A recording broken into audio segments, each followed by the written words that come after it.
Então, boa noite a todos.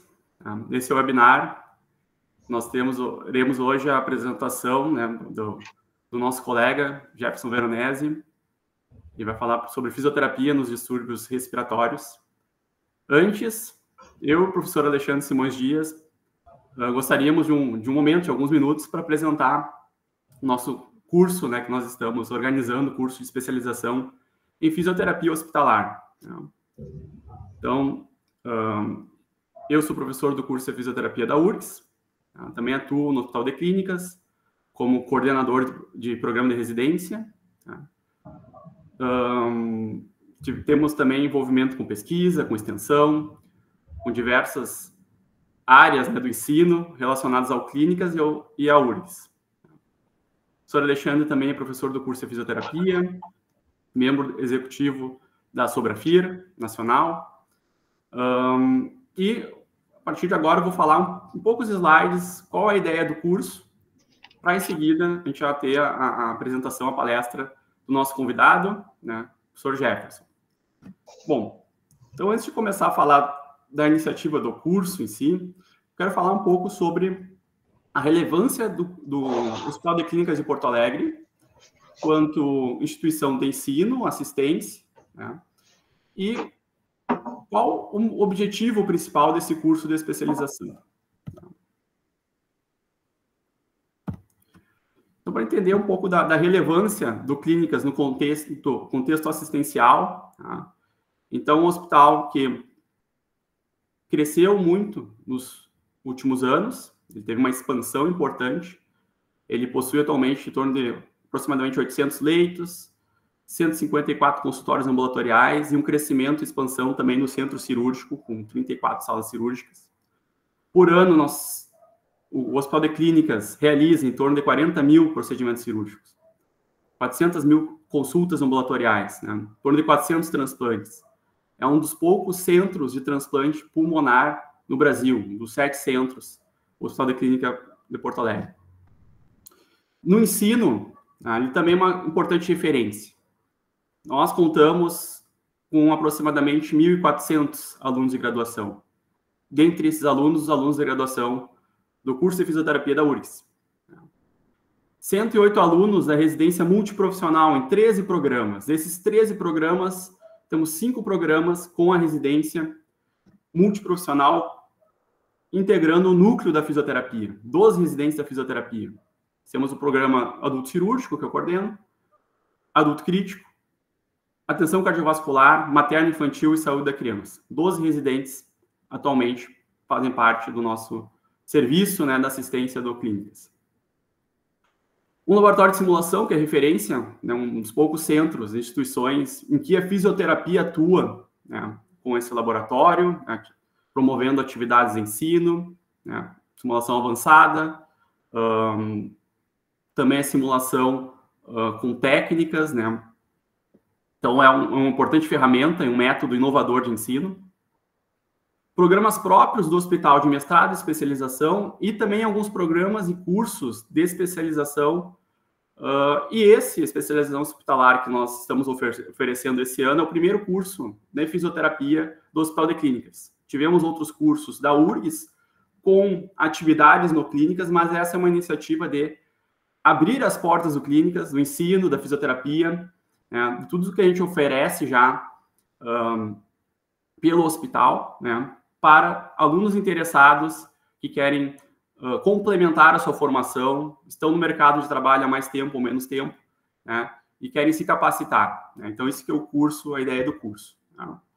Então, para a gente ter uma ideia, é um curso que abrange, né, diversas áreas da fisioterapia, diversas especialidades, com atuação no cenário hospitalar. Tá?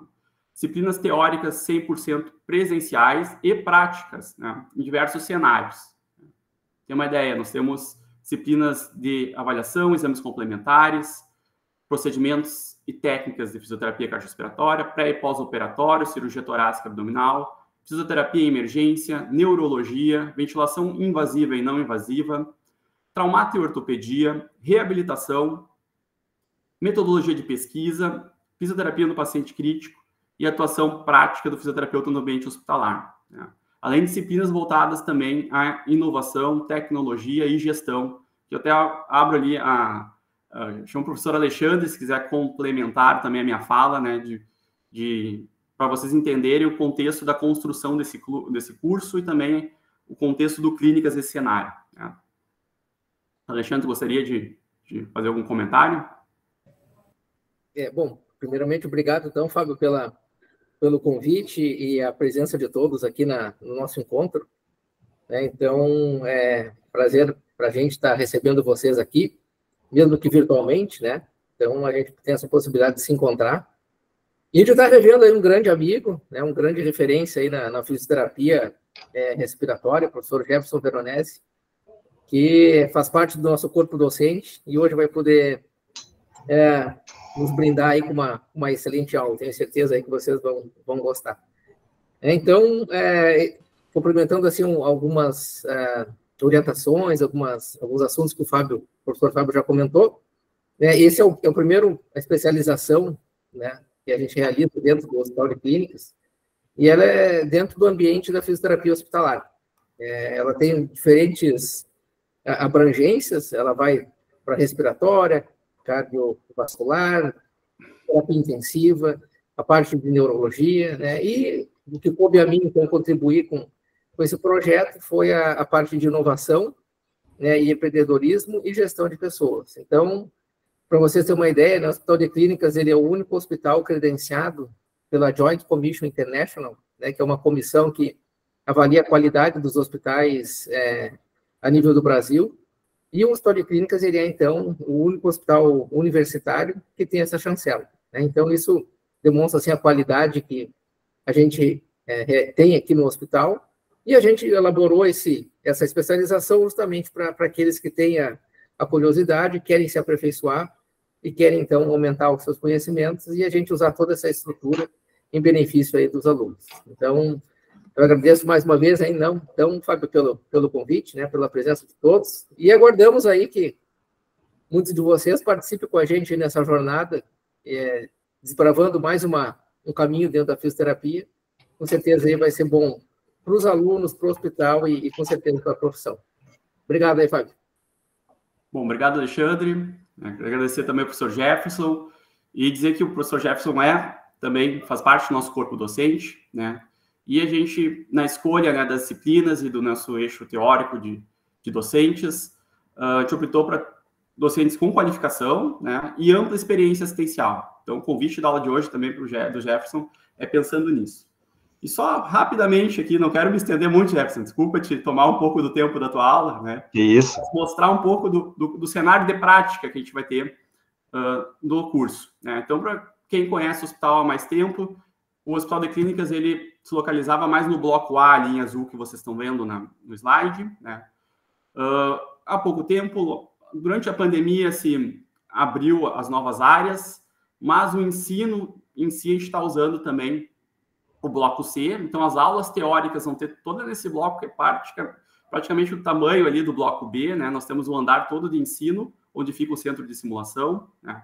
O bloco A ainda nós temos as enfermarias, pacientes neurológicos, de traumato-ortopedia, cirúrgicos nas enfermarias, e o bloco B, CTI, emergência, além do bloco cirúrgico também, né? Nós temos muitos leitos de CTI, e também teremos o cenário de prática nesse sentido, contemplando todas essas áreas. Tá? Só mostrando algumas fotos das atividades que nós temos com acadêmicos, né? Então, é muito orgulho a gente ver turmas se formando, né? Os alunos que depois querem retornam como residentes, né?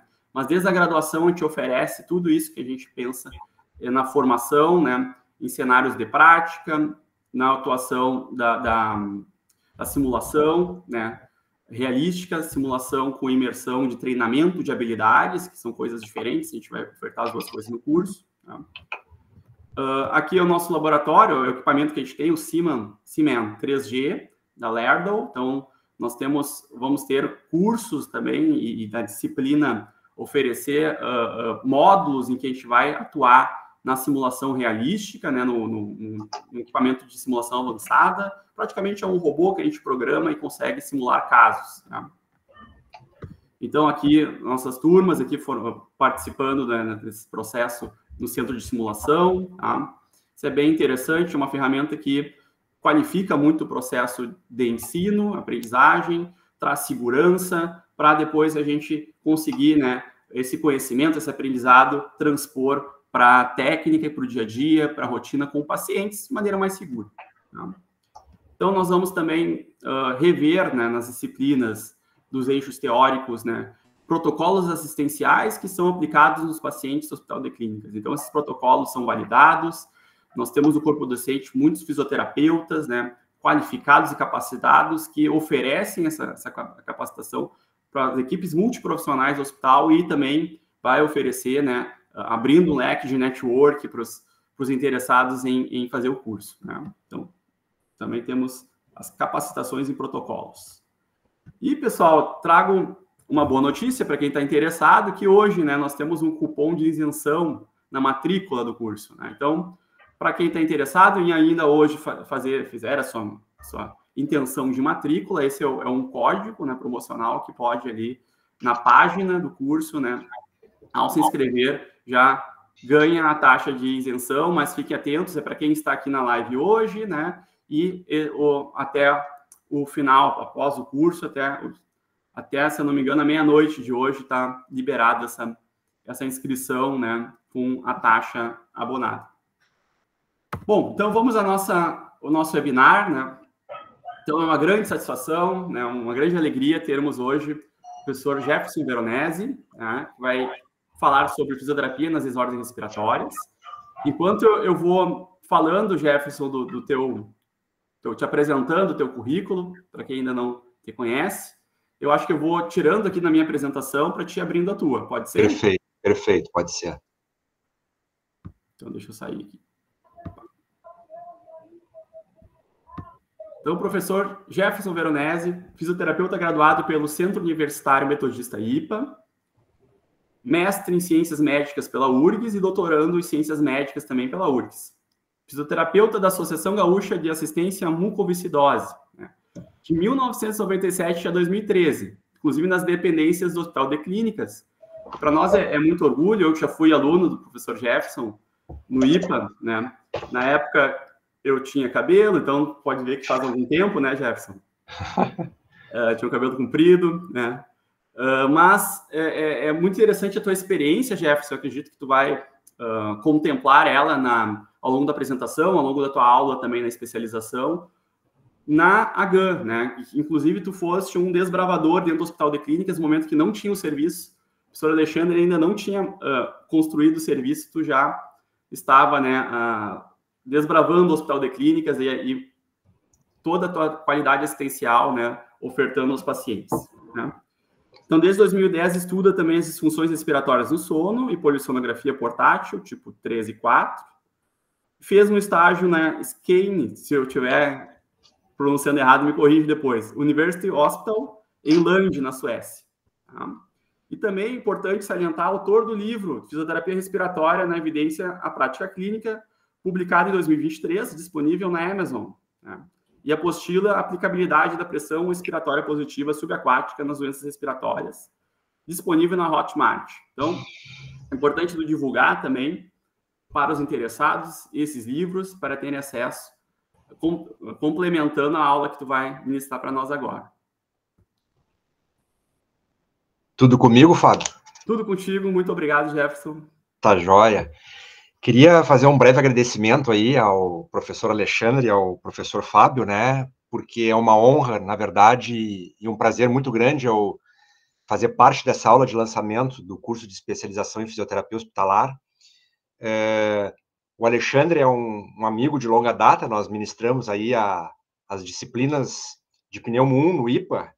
Éramos 3 professores na época, eu, ele e a professora Janice, que hoje está na fundação. E em eventos também, a gente tem sempre sido parceiros aí ao longo dessa caminhada dentro da fisioterapia respiratória. Então, é um orgulho muito grande e não dá para deixar de falar também que o Alexandre foi um cara que em 2021 nos abriu espaço aí dentro do Hospital de Clínicas, na pandemia, para que nós pudéssemos, junto com os estagiários do IPA, atender na retaguarda os pacientes que sobreviviam à Covid-19 saindo da UTI com as suas sequelas. Então, foram 60 dias intensos e de uma experiência muito rica para os alunos, e foi inesquecível. E o meu agradecimento ao Alexandre, que naquele momento nós estávamos sem campo de estágio, e ele, então, conseguiu viabilizar esse espaço para nós. E o Fábio é ex-aluno, né? Trilhando aí uma carreira de sucesso, né? Professor de uma grande universidade hoje, também atuando nas dependências do Hospital de Clínicas, que é um hospital que muito me orgulha, porque eu fiquei mais ou menos um bom tempo, e talvez uma boa parte do que eu sei hoje eu devo ao Hospital de Clínicas e a toda a vivência que eu tive com os pacientes com fibrose cística. O Dr. Fernando sempre dizia, quem atende paciente com fibrose cística atende de qualquer doença. Agora, quem atende outras doenças necessariamente não consegue atender um paciente com fibrose cística pelas suas particularidades. Então, eu sou muito grato a tudo isso que eu vivi, aos ex-alunos que hoje são colegas e que sempre fazem com que eu consiga enriquecer meu conhecimento. A minha verdade, ela não é única, ela é pautada em muito estudo e na minha experiência prática de todos esses anos. Não tem sido fácil, mas a vida é assim, né? Ela é um desafio diário, né? Cada dia que a gente acorda, a gente precisa enfrentar novos desafios. Dito isso, vamos à aula, então. Eu preparei com muito carinho aí um material, né? E eu vou tentar não fazer com que essa aula fique cansativa. Enfim, é só para a gente ter uma ideia e que possa plantar na cabeça de vocês uma sementinha ali, um desafio para a gente tentar, então, buscar mais conhecimento. Hoje, o meu conhecimento é diferente de 2023, quando eu escrevi o livro. Já tem coisas novas ou que eu não havia buscado, porque eu não tinha oportunidade ou não tive acesso àquela literatura. Enfim, então o conhecimento é uma busca constante, a gente está sempre em evolução, tá bem? Vamos lá, então.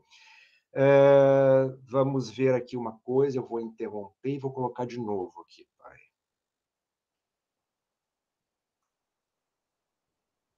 Aí. A tela está modo apresentação, Fábio?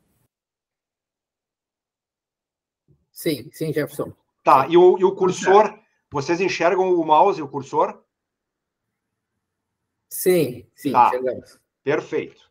Vamos lá, então. Eu escolhi esse tema, né?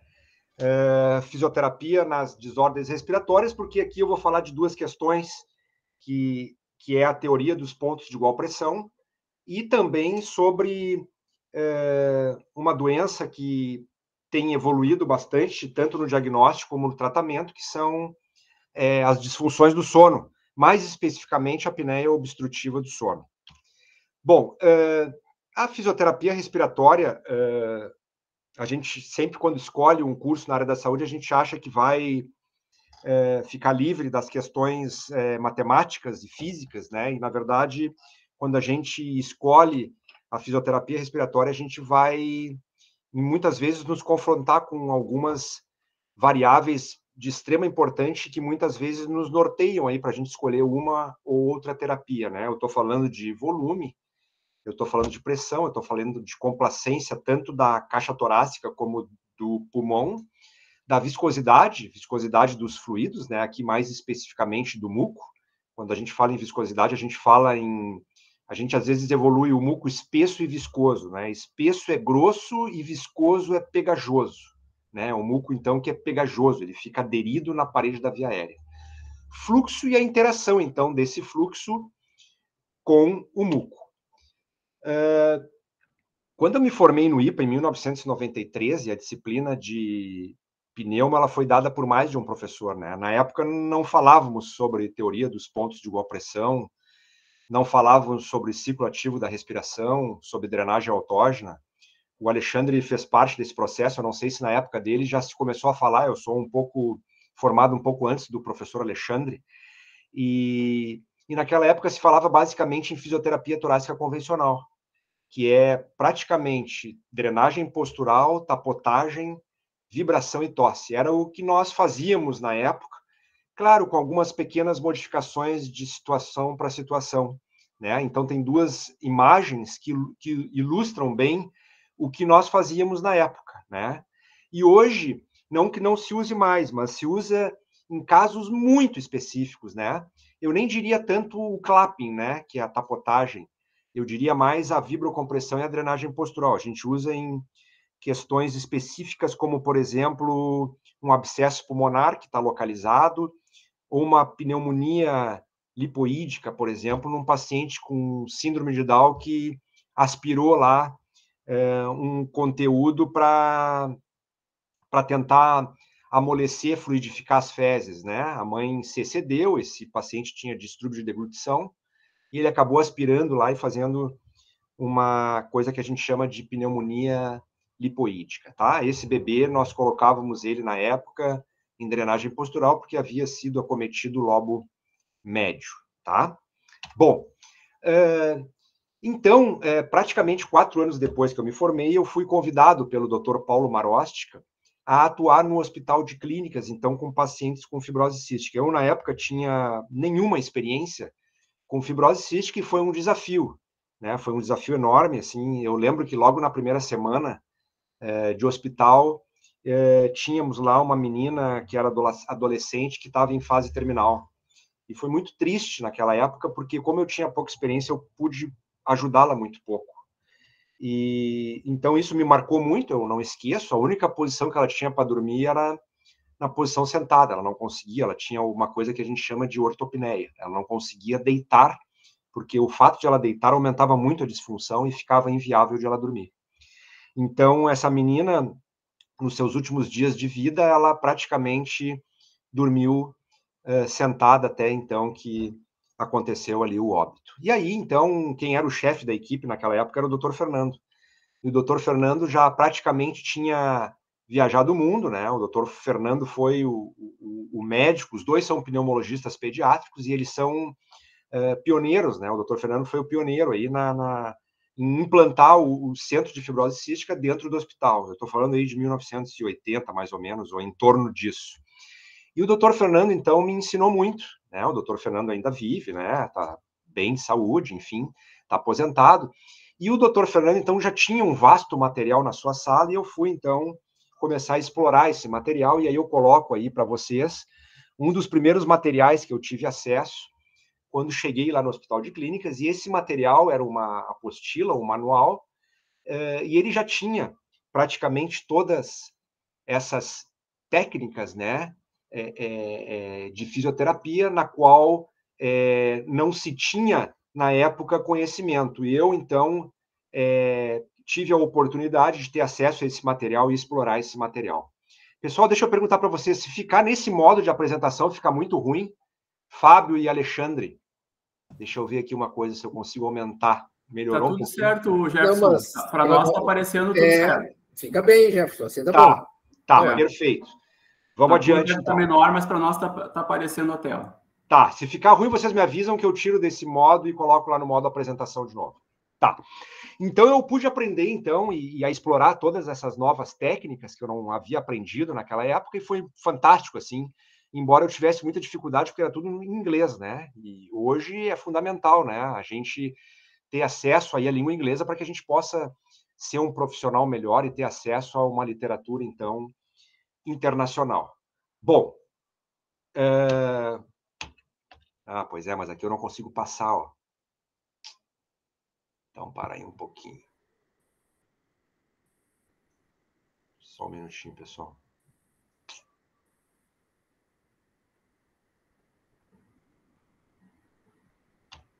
Tá, vamos assim mesmo. Então, o que aconteceu? Eu entrei lá em 97 e aí 2 anos depois eu estava indo para o primeiro congresso, então, latino-americano de fibrose cística, em Buenos Aires, né, na Argentina.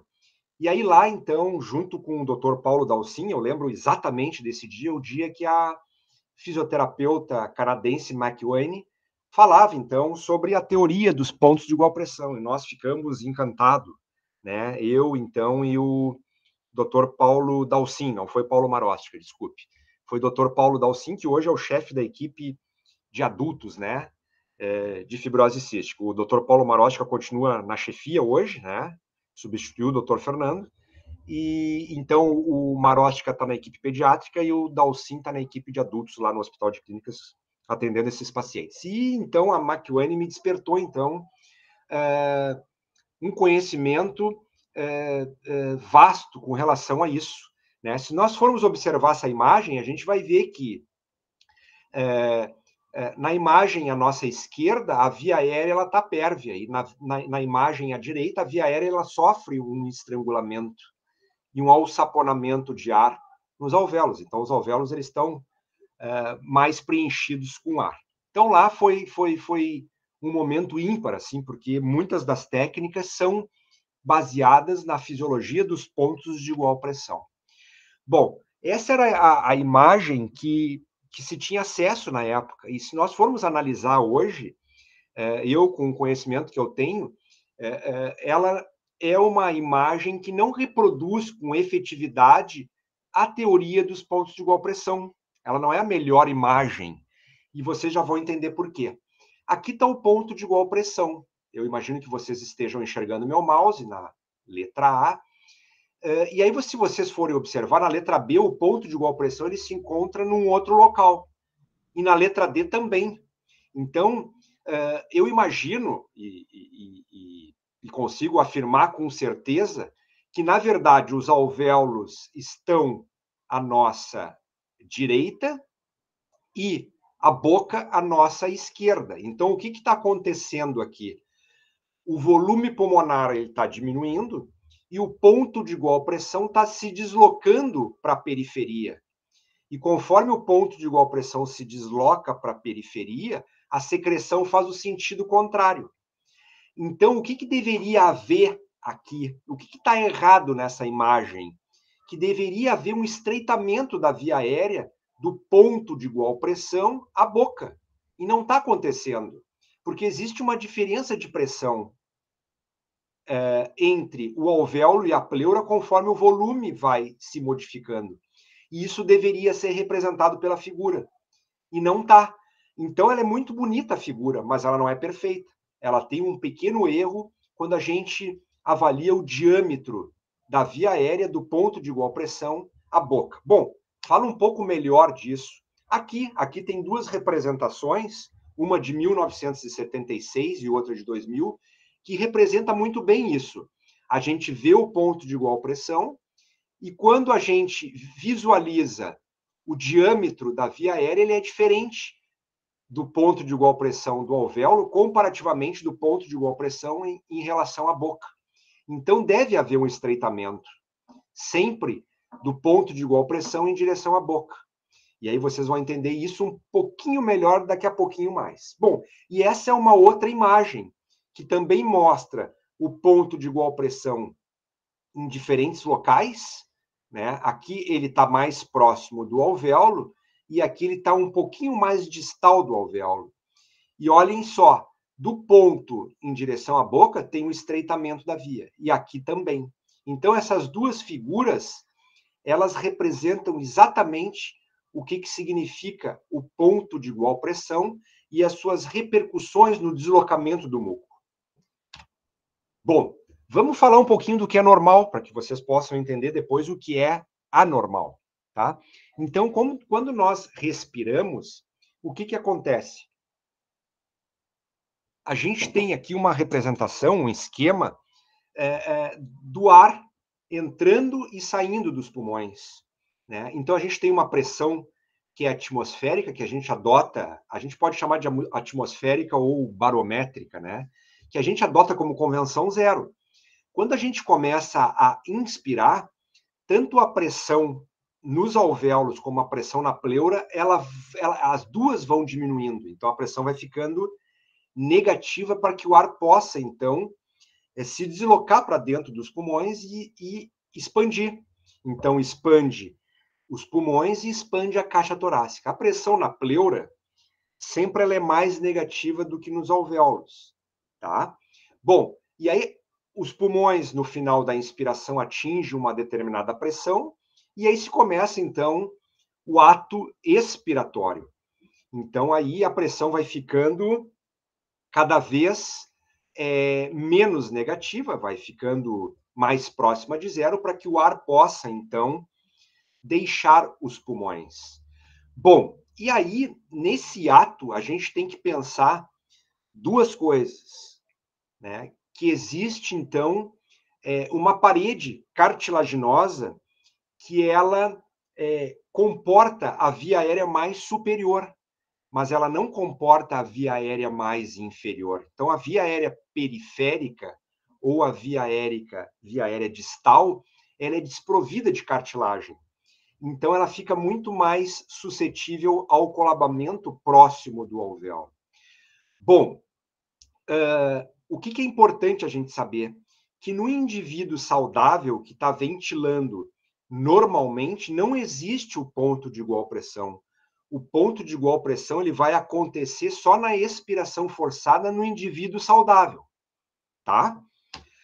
Bom, no indivíduo que tem doença pulmonar, ele vai ter o ponto de igual pressão na expiração normal. Bom, isso parece um pouquinho complexo e eu vou tentar esmiuçar um pouquinho isso. Então, se vocês olharem esse pulmão aqui, à nossa esquerda, ele é um pulmão relativamente normal. E à direita, ele é um pulmão que tem lá uma doença respiratória. Vamos lá, então. A nossa esquerda, primeiro, a gente tem uma pressão alveolar de 30, que é a soma da pressão de recolhimento elástico, 10, mais a pressão pleural, 20. 20 mais 10 é 30. O que acontece? Quando o indivíduo começa a expirar, essa pressão, então, ela vai diminuindo. Até que vai chegar num determinado momento em que a pressão dentro da via aérea, a pressão que é igual à pressão que está fora da via aérea.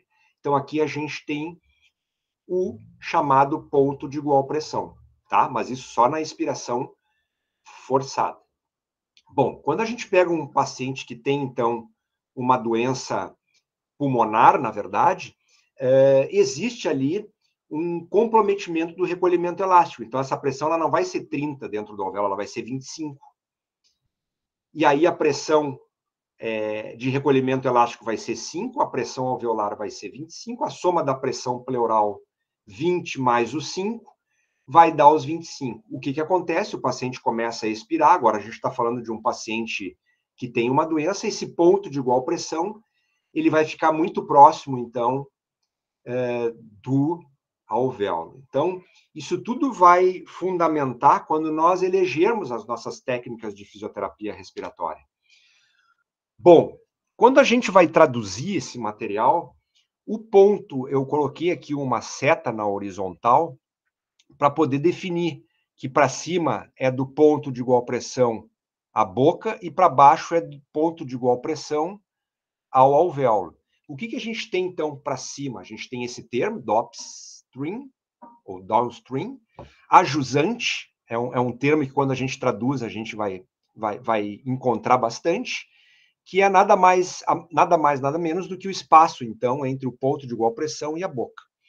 Vejam como é diferente o diâmetro da via aérea. Por quê? Porque do ponto em relação ao alvéolo, a gente tem uma pressão alveolar que é maior do que a pressão pleural. Então, a via aérea ela tem que ter uma dilatação diferente do que a pressão no ponto de igual pressão entre a boca e o ponto de igual pressão. Vou repetir porque não ficou claro. Olha só. Do ponto de igual pressão ao alvéolo, a gente tem um aumento da pressão alveolar em relação à pressão pleural. Quando a gente pega o ponto de igual pressão em direção à boca, se inverte. A pressão pleural tem uma pressão maior do que a pressão alveolar. E aí, então, existe um estreitamento, quase que um colabamento dessa região aqui, porque a pressão de fora é maior que a pressão que está dentro, tá? Bom, o que acontece com o fluxo do ponto ao alvéolo? Praticamente tem um fluxo que ele é muito débil, muito diminuído nessa região, diferente do que o fluxo entre o ponto de igual pressão e a boca, que é um fluxo muito mais dinâmico, um fluxo mais intenso, tá? Então, a gente precisa saber essas diferenças quando a gente eleger uma ou outra determinada técnica de fisioterapia respiratória. Bom, o que determina, então, que haja o ponto de igual pressão? a força que a gente faz, por isso que no indivíduo saudável é preciso ter uma força respiratória, a estabilidade da parede da via aérea e o recolhimento elástico. Então, isso determina se vai ou não ter o ponto de igual pressão.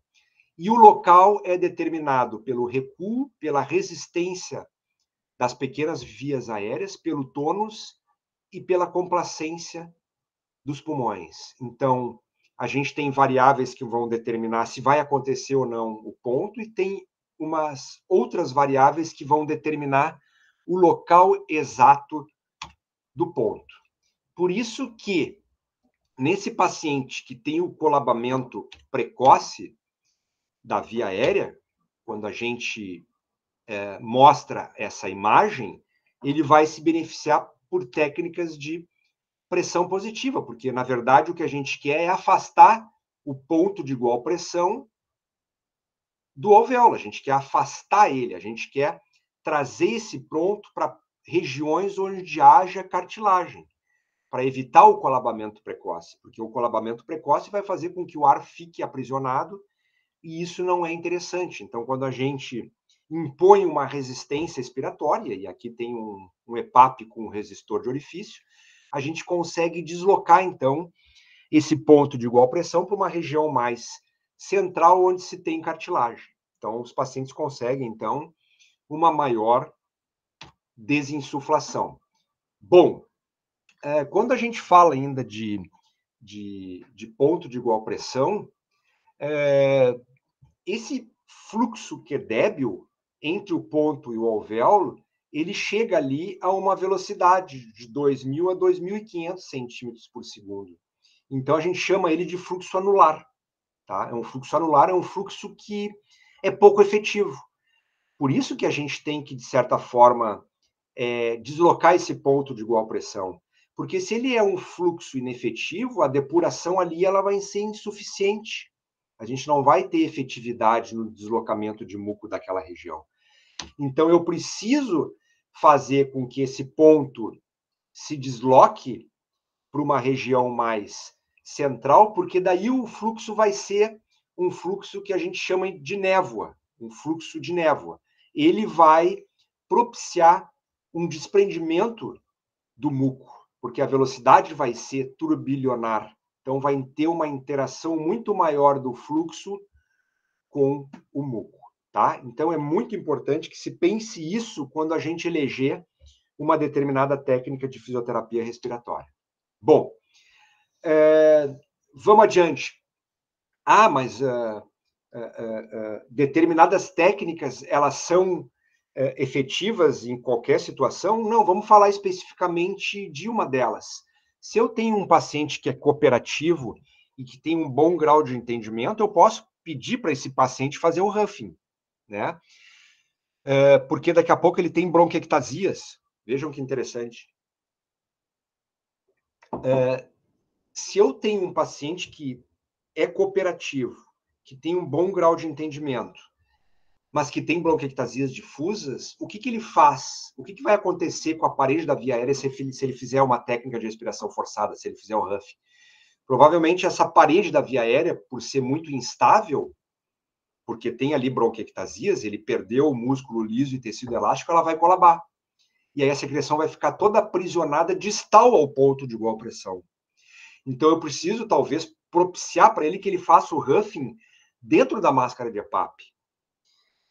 Porque daí ele vai fazer uma técnica que se chama HiPAP, tá?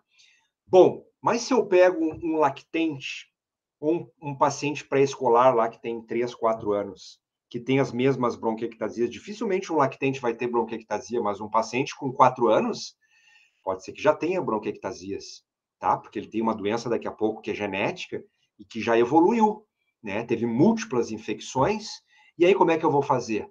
Ele não tem entendimento, e ainda por cima a via aérea dele colaba, tá? E não coopera. O que eu posso fazer? Eu posso acoplar a máscara de EPAP no rostinho dele, tá? E fazer, então, uma compressão torácica passiva, né? Eu vou estar, de certa forma, deslocando esse ponto de igual pressão para uma região, então, que vai propiciar com que eu gere mais fluxo e mais pressão.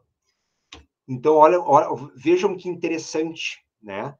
Se eu tenho no meu terceiro exemplo, traqueobroncomalácia, eu tenho uma laringe, uma traqueia, uma laringotracomalácia que tem uma probabilidade muito grande, porque é mal formada, a colabar.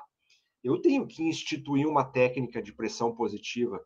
Bom, mas aí talvez não seja o EPAP, porque se o paciente tem uma disfunção, eu vou ter disfunção respiratória, e o EPAP não é o melhor é o CPAP ou o BIPAP.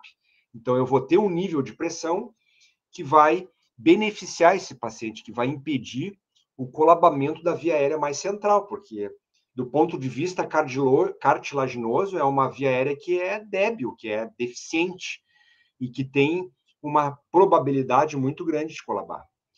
Bom, e aí ainda eu tenho uma outra opção, que é a drenagem autógena passiva, que vai modular as pressões que eu vou usar na parede da caixa torácica, para justamente tentar não favorecer que se desencadeie o ponto de igual pressão. É uma técnica suave, né, que a gente consegue modular, e a gente, então, vai estar combatendo o que a gente chama dos pontos de igual pressão. Então, é uma técnica extremamente suave, em que a gente vai evoluindo nos seus volumes, e a gente consegue, então, atingir volumes baixos, né, que são muito próximos, então, dos alvéolos. Então, é uma técnica extremamente efetiva nos lactentes e naqueles pacientes que têm uma via aérea muito instável ou hiperreativa. Essa eu já falei. Bom, pode ser que tudo isso que eu esteja falando não seja suficiente. Pode ser que o paciente seja cooperativo, pode ser que ele tenha um grau de entendimento, mas pode ser que ele tenha muita doença pulmonar. E aí eu tenho que, então, realizar alguma técnica passiva nele. Então, eu posso acoplar o EPAP nele e fazer alguma técnica que pode ser vibrocompressão, por exemplo. Bah, professor, mas vibrocompressão não está desatualizada. Olha, de maneira geral, a gente usa pouco, mas pode ser que daqui a pouco ela seja um recurso bom para eu conseguir fazer com alguma outra técnica. Por exemplo, o paciente pode estar acoplado no CPAP, ou no EPAP, ou no BIPAP, e eu posso fazer uma técnica complementar. Não tem nenhuma contraindicação, né? E aí, olha só, esse artigo é um artigo que... Ele não é um artigo, ele é um artigo relativamente recente aí, dos últimos anos, que mostrou, então, que a vibrocompressão ela foi superior quando se comparou ela ao acapella, a PEP, ao flutter e a percussão de maneira isolada. Então, eu estou usando um combinado de técnicas, né, para tentar fazer com que a terapia seja mais efetiva. Tá? Mas, professor, fundamenta ela um pouco para a gente. Olha, se eu conseguir gerar com a minha vibrocompressão na caixa torácica, claro que eu não estou falando aqui de uma caixa torácica que é rígida, tá? Eu estou falando de uma caixa torácica que tem alguma flexibilidade, alguma maleabilidade, alguma mobilidade, tá?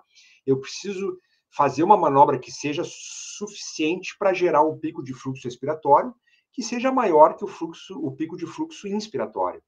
Geralmente, um pico de fluxo que fique em torno ali de 94 litros por minuto, tá? Mas é claro que nada vai se comparar ao huffing ou à tosse, tá? Eu só estou querendo dizer que talvez esse paciente esteja uma contraindicação de fazer o huffing, e aí eu tenho, então, como fazer o EPAP e combinar uma vibrocompressão quando ele expirar, tá? Não está errado, vai otimizar, na verdade, o deslocamento do muco para uma região mais superior, onde se tem, então, cartilagem e se possa realizar a tosse para favorecer a expectoração. Isso é extremamente importante, né? Porque muitas vezes a gente acha que é inefetivo, mas aí a gente tem que prestar atenção no que o professor Ângelo Roncalli escreveu no seu Instagram. Tá lá. Ele embasa a sua fala nesse artigo de 2009 e ele mostra que, às vezes, o que determina a inefetividade da técnica é quem aplica, porque ela não respeita a força, a amplitude, a duração da manobra e a frequência. O que eu estou querendo te dizer para vocês? Se a secreção está periférica, não vão ser 3 minutos de manobra que vão deslocar esse muco. Às vezes eu preciso de 10 minutos. Ah, mas eu vou ficar 10 minutos fazendo? Não. Se esse paciente está acoplado numa VNI, por exemplo, eu faço a técnica intermitente. Mas eu tenho que entender que, às vezes, esse muco ele demora mas por que demora? Porque a propriedade viscosa do muco ela é diferente. A propriedade reológica do muco é diferente de paciente para paciente. Então, eu não posso pegar um paciente que tem pneumonia comparativamente a um paciente que tem bronquiectasia, por exemplo, ou que tem discinesia ciliar. O muco desse paciente vai ser muito mais espesso, né? Então, vai demorar mais tempo para eu deslocar.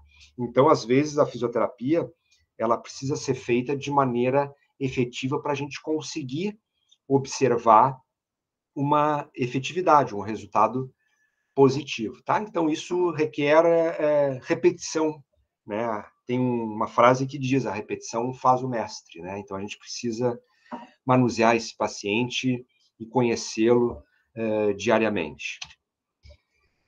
Bom, então, de fisioterapia respiratória, eu quis basicamente colocar aí na cabecinha de vocês um desafio para que a gente possa sempre pensar naquilo que a gente está fazendo e não fazer uma coisa repetitiva como um feijão com arroz todos os dias, porque daí a gente corre o risco de cometer erro e de não oferecer para o paciente o seu melhor, tá?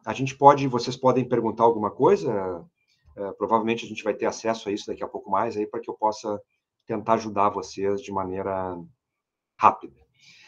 Bom, o segundo tema de hoje, então, é a apneia obstrutiva do sono. Eu venho estudando isso, foi o meu tema de tese de doutorado, né? Estudar os distúrbios do sono nos pacientes com fibrose cística. Então, hoje eu venho estudando as duas coisas muito juntas, assim, né? Então, aí é bem recente isso, em 2023, né? O COFITO, então, ele, na verdade, reconhece o exercício legal do fisioterapeuta nesses distúrbios. Então, hoje o fisioterapeuta, ele pode fazer diagnóstico e ele pode tratar, então, esses pacientes que têm distúrbios do sono.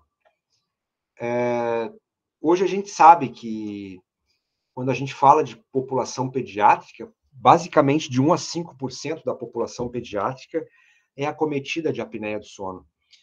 Comparativamente com a população adulta, a gente tem aí quase que 30%, porque a gente tem, se nós pegarmos 10 indivíduos na cidade de São Paulo, 3 vão ter apneia do sono, num estudo que foi feito com mais de 1.000 indivíduos.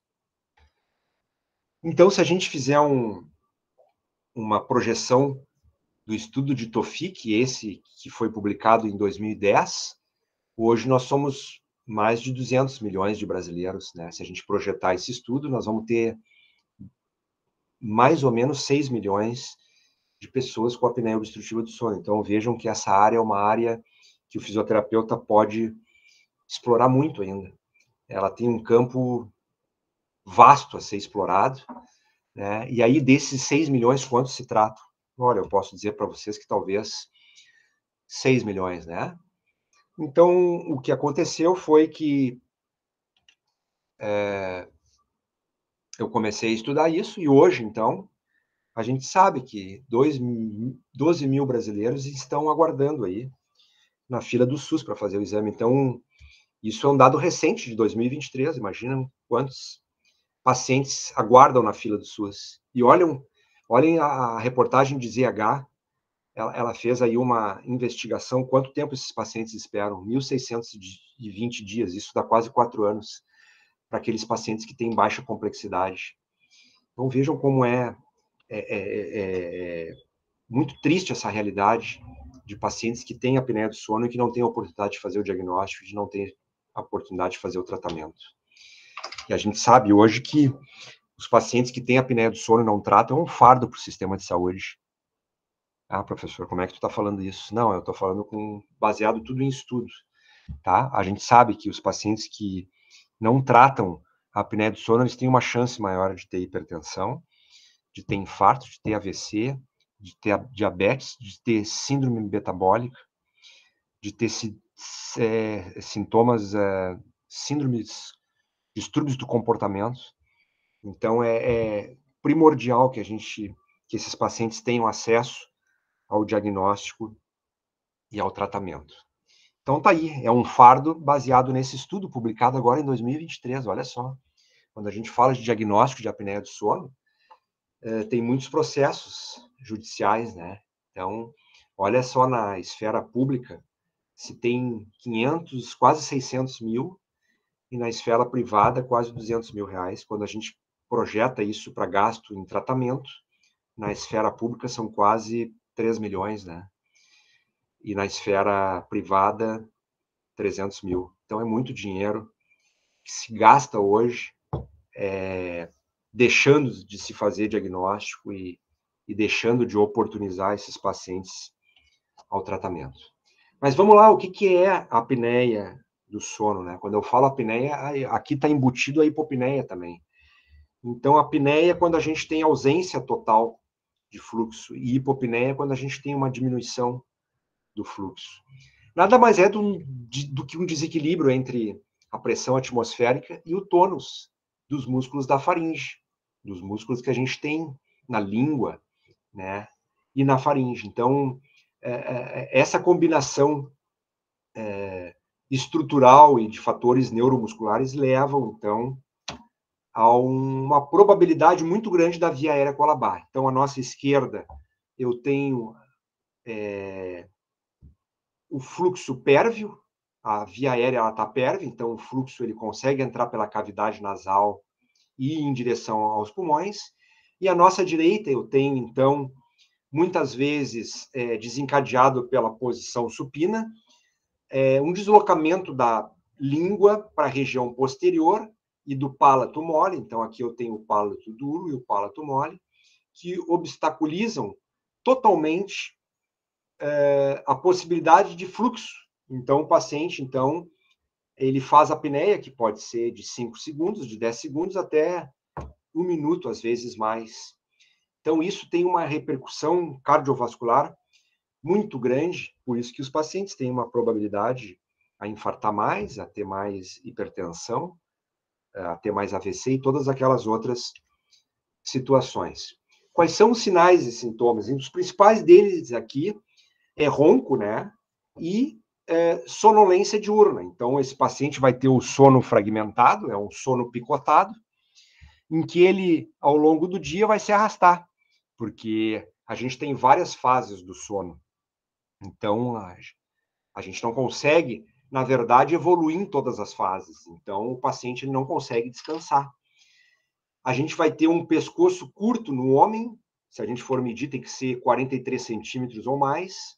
Nas mulheres, acima de 38, né? Muitas vezes é um paciente que vai urinar mais de uma vez à noite, ele vai levantar para urinar mais de uma vez à noite. Então, tem uma série de alterações que a gente pode combater com o tratamento. Muitas vezes ele vai ter boca seca, né? Então, a gente tem o diagnóstico, ele é feito por polissonografia, né? Não tem uma outra forma de fazer. Hoje, a gente tem 4 tipos de polissonografia.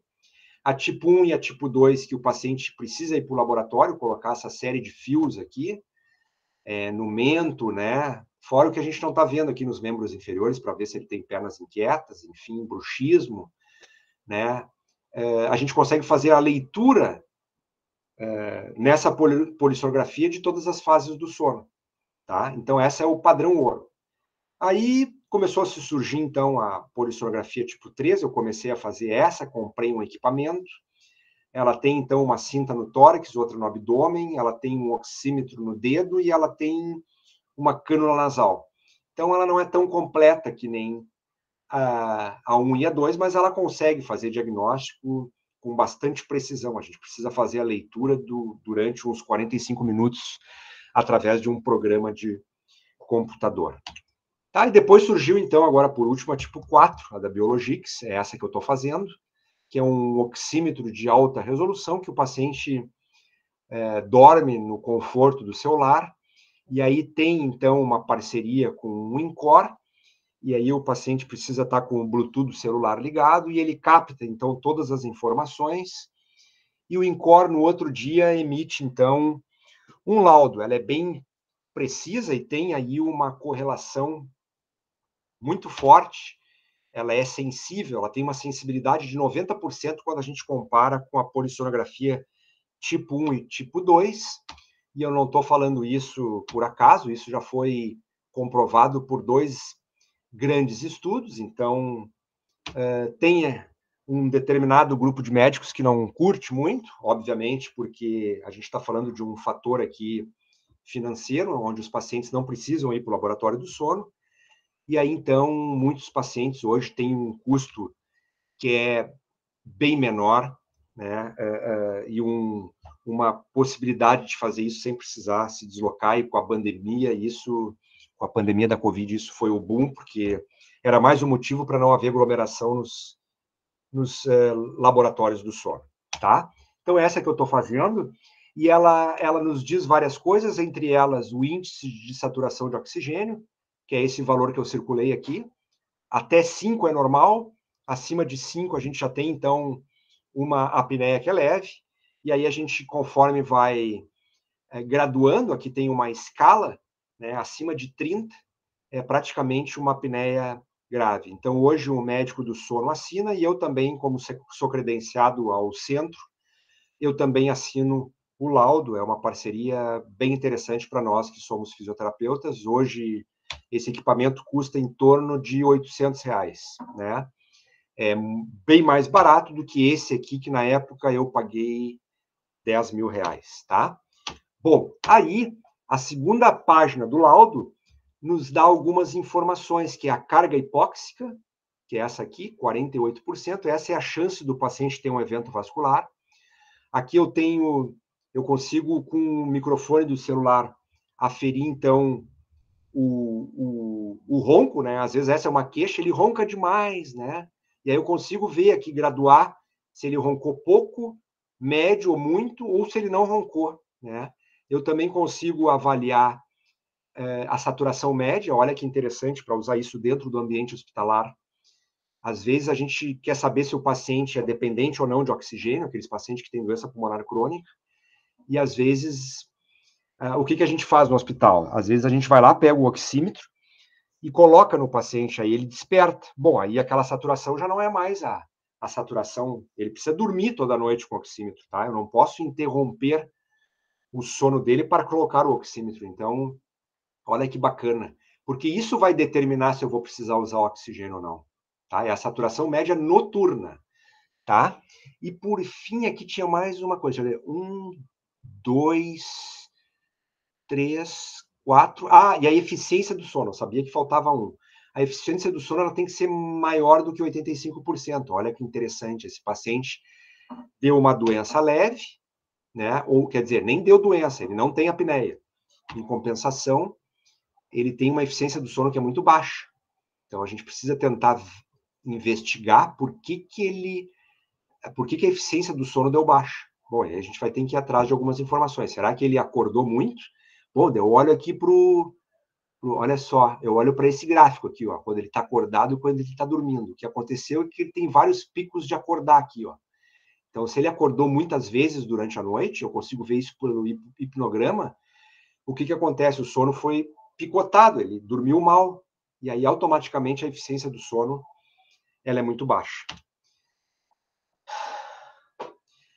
Pessoal, essa é uma fisioterapeuta, então quem teve acesso à descoberta desse sensor através de inteligência artificial foi a Thalita.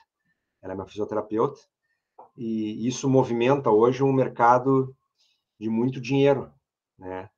Porque ela conseguiu descobrir uma maneira de fazer diagnóstico sem precisar deslocar os pacientes até o laboratório, tá? Isso foi publicado esse ano na revista Exame. Aqui está um gráfico, essa polissografia tipo 4, ela não nos dá esse gráfico, tá, pessoal? Aqui nos dá esse gráfico, é a tipo 3, a tipo 1, a tipo 1, a tipo 2 e a tipo 3. Só para mostrar para vocês que quando o paciente, então aqui eu tenho uma cânula de fluxo, tenho uma ausência de fluxo, No entanto, quando eu olho o movimento do tórax e do abdômen, eles persistem, né? E aí tem uma dessaturação logo depois do evento, geralmente é 18 minutos depois.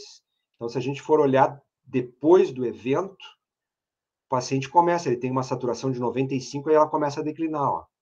Vai indo, vai indo, vai indo. Olha que horror. Chega a 80%. Quando é que eu considero um evento? Quando ela cai 4%, tá? Então, aqui eu tenho uma combinação de fatores. Eu tenho ausência de fluxo, persistência do movimento tóraco-abdominal e uma dessaturação importante. Então, eu não tenho a menor dúvida de que isso é uma apneia obstrutiva. Na verdade, uma não, né? Eu consigo visualizar nesse corte 3. Tá? Bom, aí eu preciso tratar esse paciente. Como é que eu trato?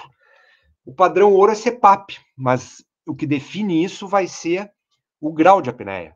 Para apneia leve, eu não uso o CPAP. Eu posso usar um aparelho de avanço mandibular, eu posso usar exercícios orofaciais, ou eu até posso usar terapia posicional.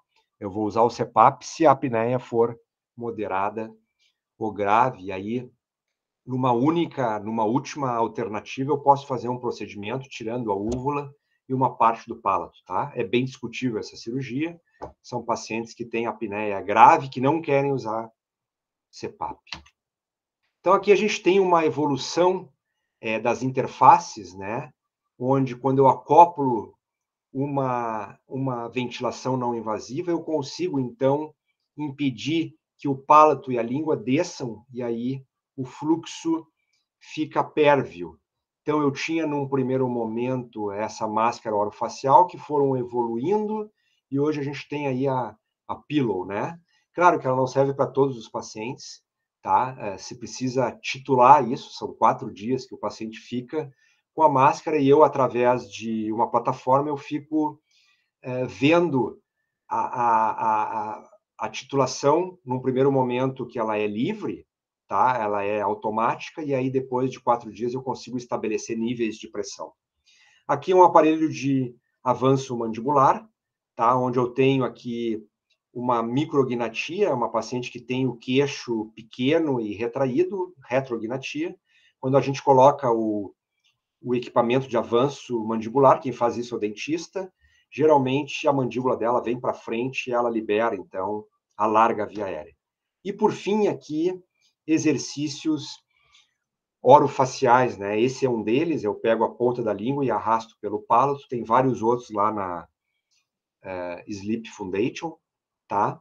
Então, hoje a gente precisa estudar bem os pacientes e tratar eles com o que a gente tem de melhor. E esse é o meu mote, né? O meu mote é esse, o que me movimenta, o que move, né? Onde meus talentos e paixões encontram a necessidade do mundo, lá estará o meu lugar.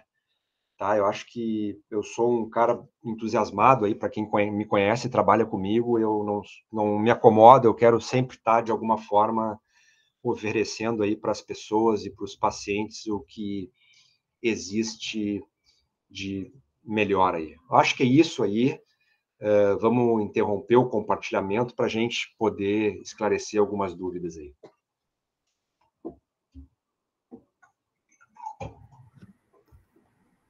Então, Jefferson, muito obrigado. Parabéns pela aula. Então, muito interessante, né? Nos trouxe conhecimento básico, fisiologia respiratória, avançando até questões tecnológicas, inovação. E isso é o que a fisioterapia precisa, né? Aliar, né, toda essa questão de conhecimento de base, né? E na inovação, esse método que tu nos trouxe, e como a fisioterapeuta, né, se envolveu com isso e desenvolveu um produto e tem um impacto importante na população, né? Isso é importante tu trazer para nós, né? Então, vou abrir agora para todos, o professor Alexandre, se quiser também participar e fazer alguma pergunta, e os demais participantes. Fábio, hoje a gente pode se credenciar na Associação Médica, na Associação Brasileira do Sono, e fazer uma prova que nos chancela, na verdade, né? Não que a prova seja o pré-requisito. Eu ainda não fiz a prova, né? Eu pretendo fazê-la no final do ano, então eu já estou estudando para... Porque daí sempre é uma titulação a mais que a gente tem, mas ela não impede que os fisioterapeutas comecem a estudar o sono, os distúrbios do sono, e façam parcerias com essa empresa, enfim. Então, é uma área nova, viu? É uma área relativamente nova, e que, olha, cara, tu viu ali, né? 6 milhões, provavelmente, sem tratamento. Não, talvez não seja isso, talvez é um número aproximado, né? Baseado nesse estudo. E outra, né? Com o avanço do celular, as crianças hoje estão cada vez mais obesas precocemente. Sim. Então, provavelmente são adolescentes que vão ter apneia do sono. É isso aí. Esse é um paciente, o paciente com obesidade, que está na lista da cirurgia bariátrica, que está no programa do Clínicas, é um grande entrave para a cirurgia, então, esse exame, né? E eu acho que já está no momento da gente evoluir nesse sentido, né? Em relação às competências do fisioterapeuta e como pode contribuir para esse diagnóstico junto com a equipe multiprofissional, que é um importante entrave. Os pacientes não fazem a cirurgia se não tem o exame.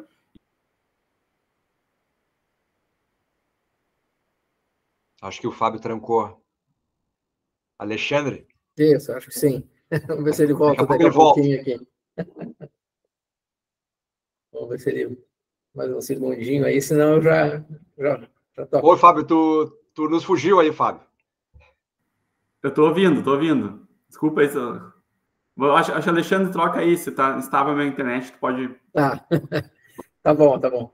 Bom, primeiramente, muito obrigado aí, Jefferson, pela aula, né, pela palestra, aí, pelos ensinamentos, né? Eu acho que a gente poderia dividir, assim, em 2 grandes grupos, né? Primeiro, tu fez um histórico aí, e uma viagem pela fisiologia, depois pelas técnicas de fisioterapia que a gente usa ainda com pacientes, né, com alteração respiratória.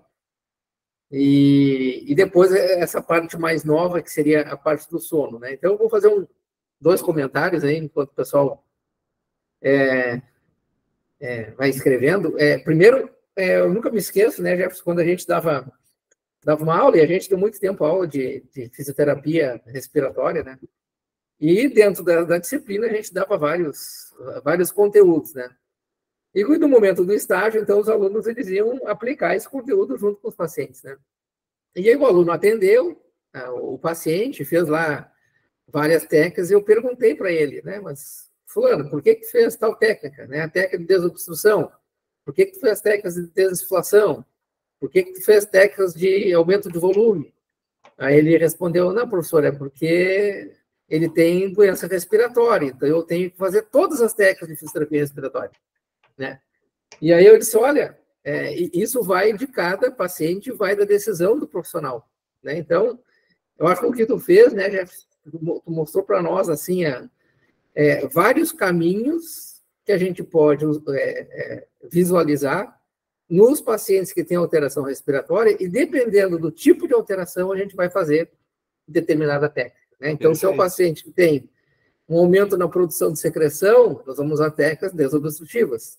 Se é um paciente que tem aprisionamento de ar por doença pulmonar, então nós vamos fazer técnicas que vão favorecer a desinsuflação, né? E o ponto de igual pressão, ele vai ser o meio disso tudo, né? A gente vai usar, de acordo com a doença, a situação, a gente vai usar o ponto de igual pressão, né? Então, esse seria o primeiro.